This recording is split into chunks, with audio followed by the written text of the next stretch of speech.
This is so full of lies, it actually hurts my brain.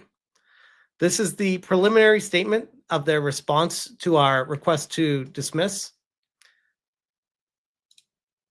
They said, somewhere in the middle of more than 150 hours of video, 50 blogs, and at least 100 tweets targeting plaintiff Alyssa Mercante, defendant Jeff Tarzier rhetorically asked, how many times do I need to teach these crazy bitches this lesson? Are you not allowed to say that now? ECF number 13, second amended complaint. The lesson, people like Mercante, M dash, or as defendant likes to call her sometimes, Mercante. I have never. Show me the tape where I've ever said that. Where have I ever said that? Plenty of other people have always, I've never stooped to that level. Even though she has like the little clip that says, see you next Tuesday, C-U-N-T, right here. She wears it herself. What are we doing here? What are we doing? And now you're trying to offload this on me? The f I do. Anyways, are not well. This is why I need time for this, guys. Are not welcome in the video game industry. Yep. In my humble opinion, which last time I checked, I'm allowed to have that. You are not welcome in the video game industry and should just go away. Yeah, you should. In my humble opinion. Again, what's wrong with this? She's trying to silence people that she doesn't like by taking away their ability to have opinion.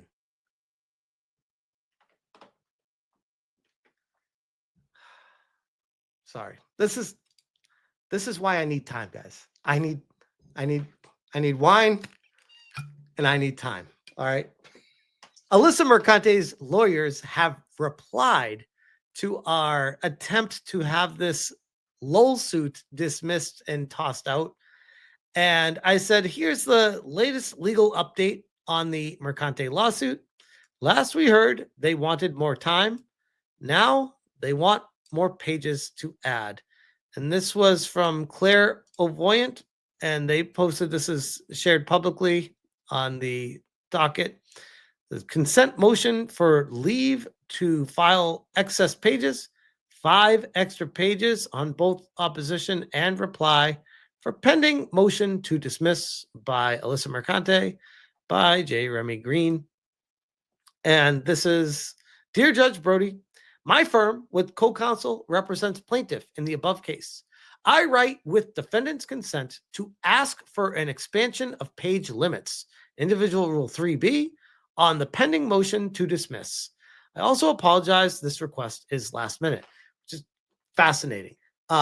What a complete show that these lawyers are behind the scenes. It's like the Three Stooges when you actually look at how they're handling things. They ask for a delay, they ask for more time, then they're asking for, we need more pages too, at the very end after they ask for more time. I also apologize, this request is last minute. Plaintiff is asking for leave to file an opposition memorandum of 30 rather than 25 pages. Defendant has consented. That's Ron Coleman, which I'll get to in a second. I also offered to ask if defendant's reply could be 15 rather than 10. Plaintiff, of course, consents to that expansion. As always, the parties thank the court for its time and consideration. So one thing I will say about lawyers, they clearly have the best interest of their client in mind, but they are very cordial with the opposing parties typically, because at the end of the day, they're not actually fighting each other.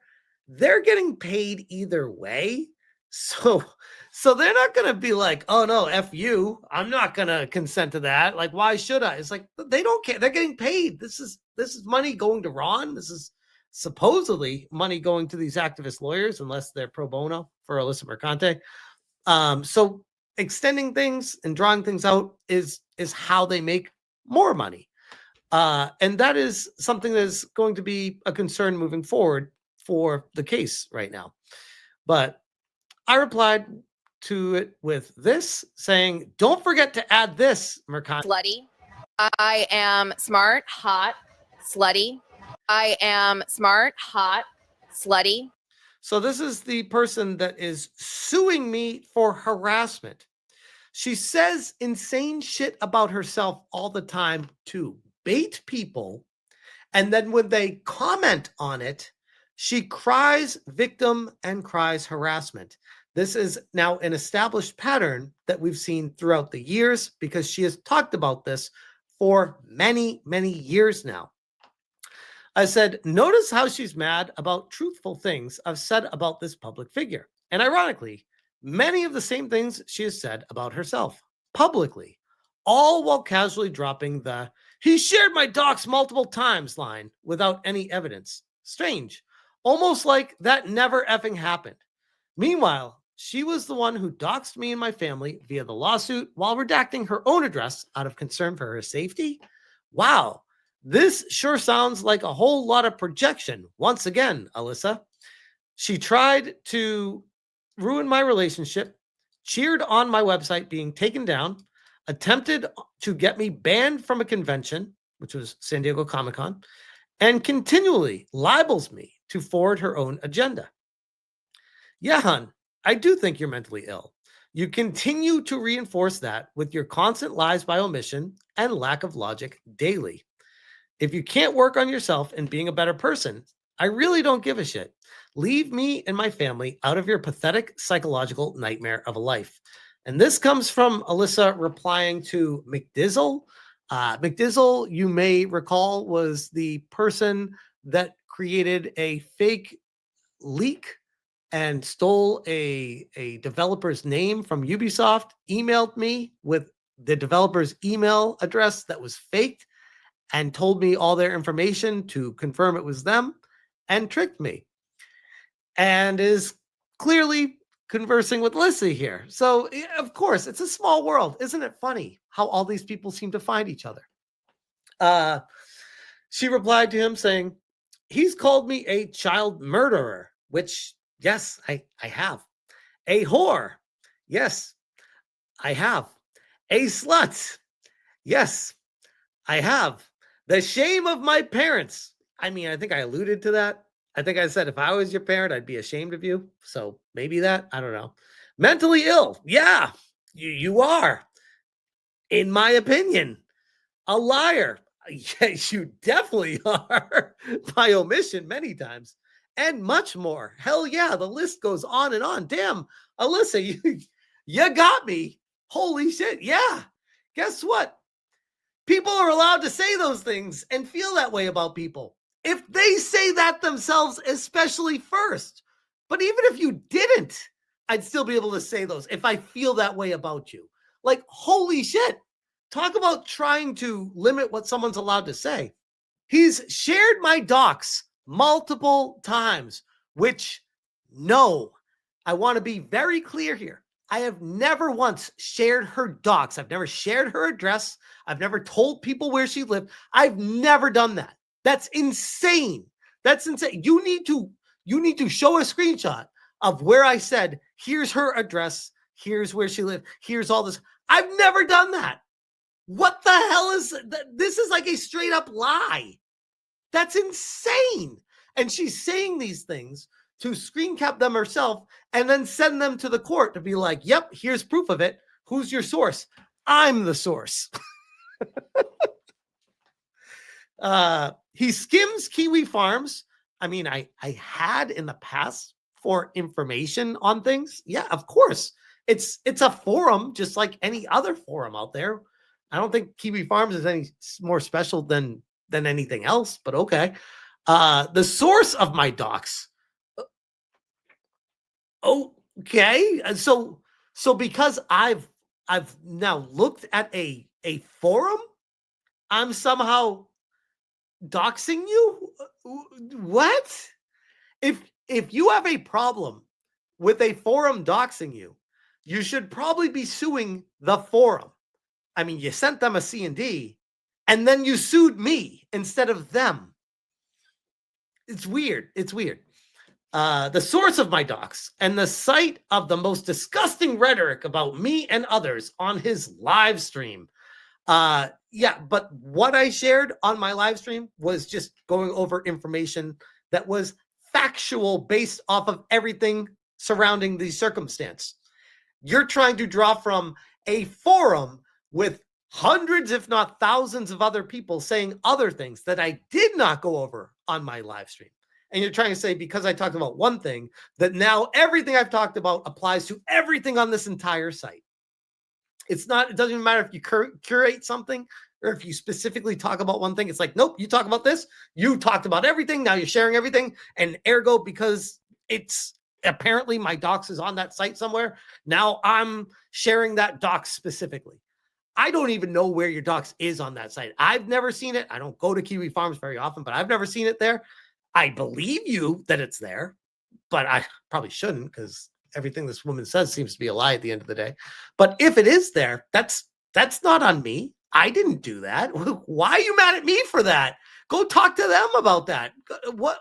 I'm so confused.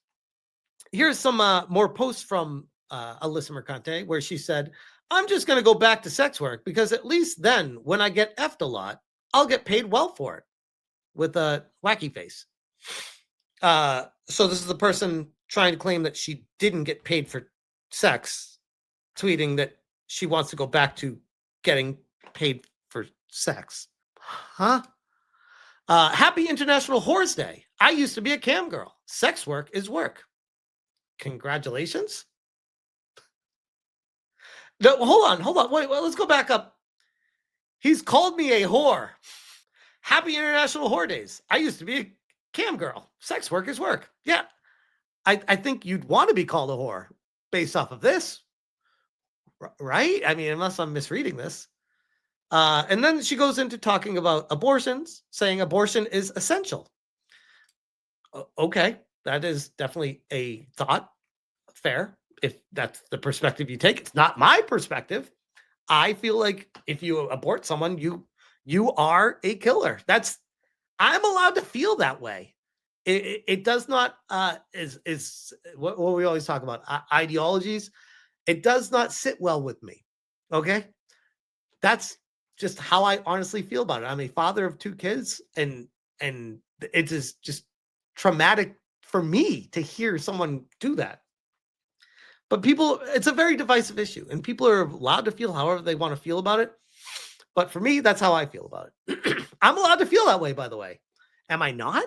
She'd love to say I'm not, but while we're talking about reality, the place that Alyssa doesn't seem to want to live, here's some facts about how Alyssa Mercante joyfully stalked my wife's personal information, hunted her down in DMs like a lunatic. She's been quite obsessed with me and my family throughout all of this. Let's now contrast that with her own tweets, bragging about killing her own would-be kids. Really does make you wonder about that whole projection thing again, doesn't it? Ask for all the time you need in your lawsuit against me. No amount of time will change the facts. So I said, never thought I'd get so much pleasure over Alyssa Merc spurging out about me, but here we are. Hashtag #NKotaku. Gamer said, wonder how long before she blocks you again or locks down her profile again. I say by day's end, one or the other will happen. I said, now she slid into my DMs like, bitch, I'm married. Get the fuck out of here. This is when she had a very unhinged, like 3 or 4 messages just going crazy on me. And I'm like, I ain't replying to that. She's nuts.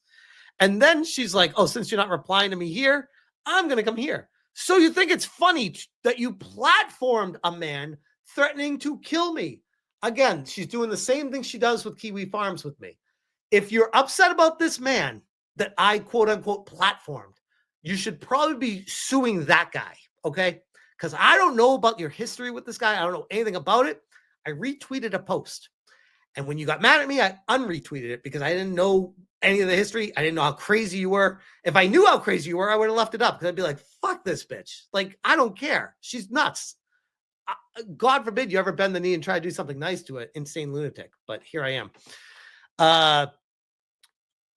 And she goes on, anyway, I found your wife's Facebook and asks what she thinks about the father of her children harassing a woman online and laughing when she shares that someone they're supporting has been threatening to kill them for weeks.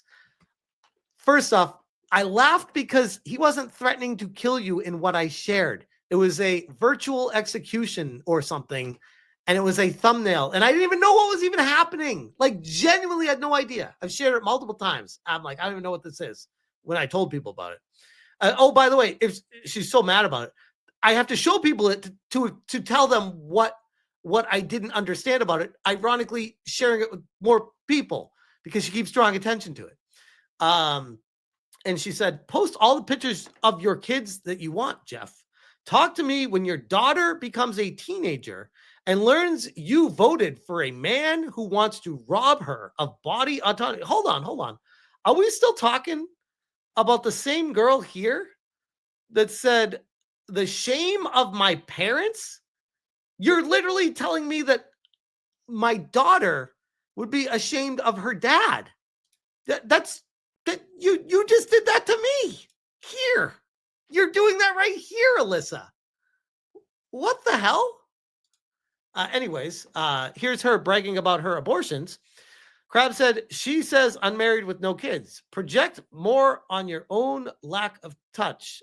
From my ass off. And Alyssa said, 2 abortions, though, with a wacky face. Doesn't sound to me like she's taking that too seriously or cares too much about it. But hey, that's how I interpret that. And I have a feeling a lot of people would interpret that the same way. Here's her also not seem to care. Anyway, I'm happy to talk about my abortion again, which I had 3 months ago because I didn't want to have a baby. I also had one at 25 because I didn't want to have a baby. Any questions? I mean, to me, sounds like she's very flippant about having abortions and doesn't mind murdering kids. That's how I interpret that. I'm allowed to interpret things the way I read them. And I don't think that's outlandish to say that's how I interpret them. And I said, so to summarize everything I've had to deal with from this Alyssa Mercante lunatic, her legal team strategy is to fabricate nonsense, pray the judge lets it through, then hope a jury's emotions can carry them to victory. This isn't a lawsuit. It's a feelings-based fanfic. And this is genuinely what I feel about what she's trying to do with this entire lawsuit situation is she knows and her lawyers know deep down that they have no case. They're trying to establish a new law, new precedent, this stochastic terrorism or whatever the hell they're doing. They have asked in their initial lawsuit for a jury trial. They're demanding a jury trial. And obviously they want a jury because they want to play on emotions of people because they have no legal standing. So they hope that the judge is like, man, this sounds like a crazy situation. This dude, this Smash AT guy, he's insane. Damn, I need to hear this out. And then they get the foot of the door and then they get the jury. It's actually not a dumb approach from a very insidious law team. It's actually pretty smart because it's the only chance they have. And they know that because they know I didn't do anything wrong. They know what they're writing. This is bullshit what they're writing. They couldn't possibly believe it. Maybe if they're insane, unhinged activists, maybe they believe it. But the facts that they state about me are not facts. So they're either delusional or they're knowingly lying about me. But I said the judge should have rejected this already for this very reason. The fact the Lowell suit has even gone this far is concerning for anyone who cares about their First Amendment rights. And this is me asking ChatGPT with some of the information I shared with it. I said, will this be thrown out with the jurisdiction clause because of they're claiming my website, Wix, is housed in New York?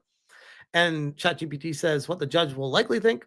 If the only tie to New York is that Wix is based there, most judges would say that is not enough to drag a California resident into New York federal court. Judges are especially cautious of stretching jurisdiction over First Amendment issues like online speech. So this argument would probably backfire on them. So it goes on talking about other reasons why it's probably going to be dismissed for lack of personal jurisdiction.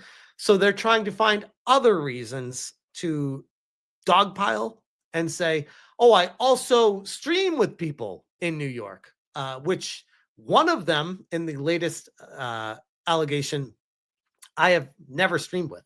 A person they name in it, they say I stream with, who lives in New York. I've never once streamed with them, ever. I've wanted to, but I never have, ever. So again, another lie. But the problem that I see with the approach to law in America right now is facts don't matter when it comes to getting a lawsuit heard. It's all about allegations and fabrications and making up whatever shit you want to make up and make it sound like the worst thing in the world to the judge. It doesn't matter if it's true or not. They just want to get it heard by the judge, and then they'll figure it out when they get there. That's kind of what they're doing right now. They're like, shit, we don't have anything on them. Let's just start fabricating stuff. Hopefully the judge lets us in the door. Hopefully we get a jury trial, and hopefully they can just brush off the lies that they made to get it heard and then focus on, oh, she's a girl and her emotions are fragile and she's hurt from this evil man because he's a misogynist and he's a right-wing extremist and he's just an awful person.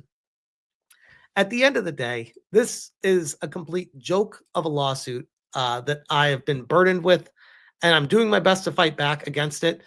But like I said, I have spoken with Ron Coleman, my lawyer, about this today, and there is a follow-up that we're going to need to do because it could potentially get a lot more expensive than the already $61,000+ that we've raised from the Give, Send, Go already.